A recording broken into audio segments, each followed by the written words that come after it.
27% आरक्षण दिए जाने से जुड़े मामलों पर आज सुप्रीम कोर्ट में एक बार फिर सुनवाई होगी।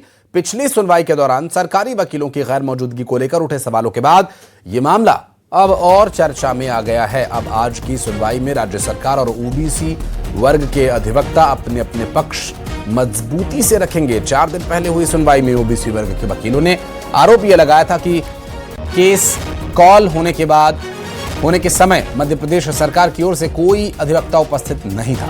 इस पर सरकार ने पलटवार करते हुए कहा था कि उसके वकील कोर्ट में मौजूद थे और सरकार 27% ओबीसी आरक्षण लागू करने के लिए पूरी तरह से प्रतिबद्ध है। और शैलेंद्र हमारे सहयोगी इस वक्त हमारे साथ जुड़ गए। शैलेंद्र, आरोप लगे थे कि यहां सरकार के वकील ही गायब हैं। सरकार ने पलटवार भी किया। अब आज एक बार फिर सुनवाई होने वाली, क्या है जानकारी?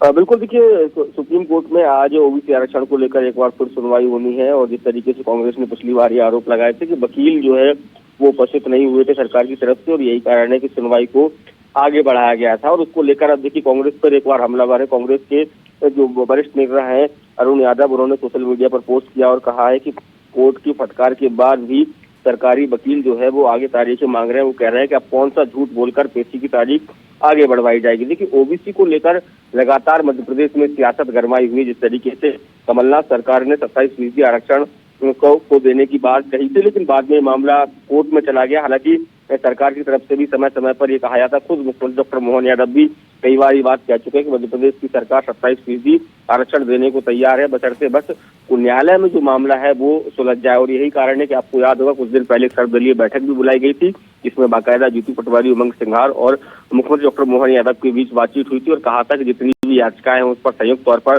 सुनवाई हो और सब लोग एक सुर में एक साथ जो है सुप्रीम कोर्ट में खड़े हो ताकि इस पर निर्णय आ सके।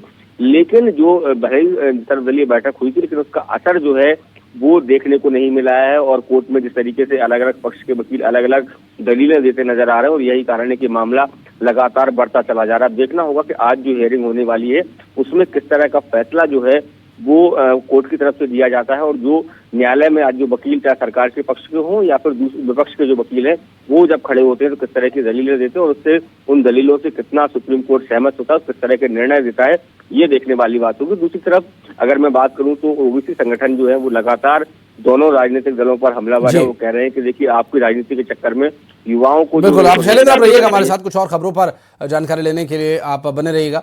और ओबीसी आरक्षण मामले में सुनवाई से पहले सियासत जारी है। दरअसल कांग्रेस ने राज्य सरकार पर जुबानी हमला बोला और कांग्रेस नेता अरुण यादव ने बीजेपी और आरएसएस को आरक्षण विरोधी बताया और बीजेपी की नीयत साफ नहीं, उन्होंने कहा।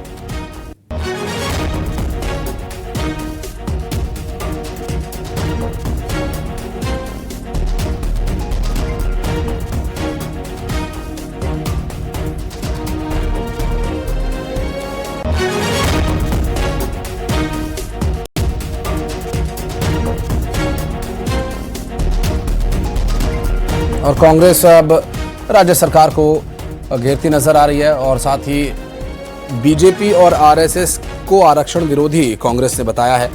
ओबीसी आरक्षण के मामले पर हमारे साथ अभिनव बरोलिया जी जुड़ गए हैं। स्वागत है अभिनव भाई। अभी जो ओबीसी आरक्षण का विषय गरमाया हुआ है सुप्रीम कोर्ट में, जिस पर सुनवाई भी होनी है, कांग्रेस का स्टैंड है कि बीजेपी और आरएसएस ये आरक्षण के विरोधी हैं।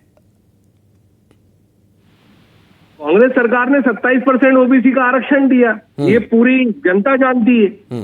और बीजेपी ने उसको लागू कर देना चाहिए था, मतलब टाल मटोल, फिर हाई कोर्ट, ये सब किसने किया? बीजेपी ने किया। फिर सर्वदलीय बैठक भी हुई थी, आपको पता होगा, उसमें ओबीसी हक की बात पे सब सहमत भी हो गए थे, सबको मालूम है, पब्लिक डोमेन में था। फिर सरकारी वकील जानबूझकर तारीख पे तारीख मांग रहे थे। क्यों मांग रहे थे? सुप्रीम कोर्ट फटकार भी लगा रही है, सब कुछ कर रही है। और आज का दिन बहुत निर्णायक दिन है। आज हर ओबीसी का बच्चा ये इंतजार कर रहा है कि आज क्या होगा। आप देखिए, नजर बनाए हुए लोग हर चैनल पे सुप्रीम कोर्ट की हियरिंग पे, क्योंकि ओबीसी वर्ग अपने हक की बात कर रहा है। और वही बात कांग्रेस पार्टी ने करी। और कांग्रेस पार्टी अगर कोई बात कर रही है तो उसको भाजपा के साथ, मतलब सर्वदलीय बैठक भी हुई, उसके बाद टालम टोल, ये कौन सी नीति अपना रही है? क्यों हो रहा है? बरोले साहब एक बार जवाब ले लेते हैं। प्रेम व्यास जी हमारे साथ बीजेपी से जुड़ गए हैं। प्रेम जी, ये 27% आरक्षण का मामला, पहले तो सरकार के वकील नहीं पहुंचे, फिर वहां पर बीजेपी और आरएसएस आरक्षण विरोधी है, कांग्रेस आरोप लगा रही है। नहीं, सबसे सर्वप्रथम तो 4 लाइन का अध्यादेश लाके ओबीसी समाज की झूठी जानकारी देने के बाद में कोर्ट में स्टे हुआ। तो स्वीकार करें कि कमलनाथ जी जो है चुनाव जीतने के कारण इस तरह का उन्होंने एक झूठा हलफनामा उस समय दिया था कि उस समय ओबीसी की जानकारी के अनुसार हाईकोर्ट की जो गाइडलाइंस थी उसके कारण स्टे हुआ था। तो सर्वप्रथम तो कांग्रेस ये स्वीकार ले। दूसरी बात है कि अभी जो झूठ प्रदर्शित किया उसके बकायदा वीडियोज है। आज कोर्ट से जो वीडियोज जारी हुए हैं उसमें माननीय जो एडीजी वगैरह हैं, जो जितने भी वकील है वे संयुक्त रूप से शामिल हुए तो उन्होंने अपना पक्ष भी रखा और कोर्ट ने उसमें फटकार लगाई है।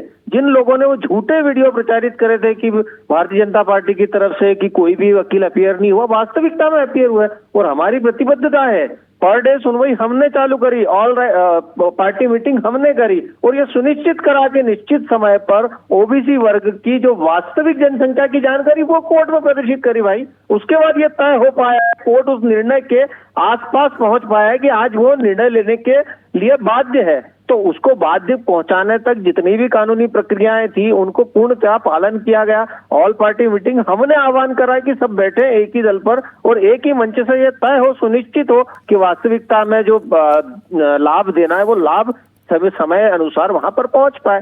और मुझे लगता है आज ऐतिहासिक निर्णय जब होगा विषय पर जानकारी देने के लिए, बातचीत करने के लिए अभिनव जी बहुत बहुत शुक्रिया। प्रेम जी आपका भी समय की कमी है इसलिए मैं माफी के साथ आपसे धन्यवाद चाहूंगा।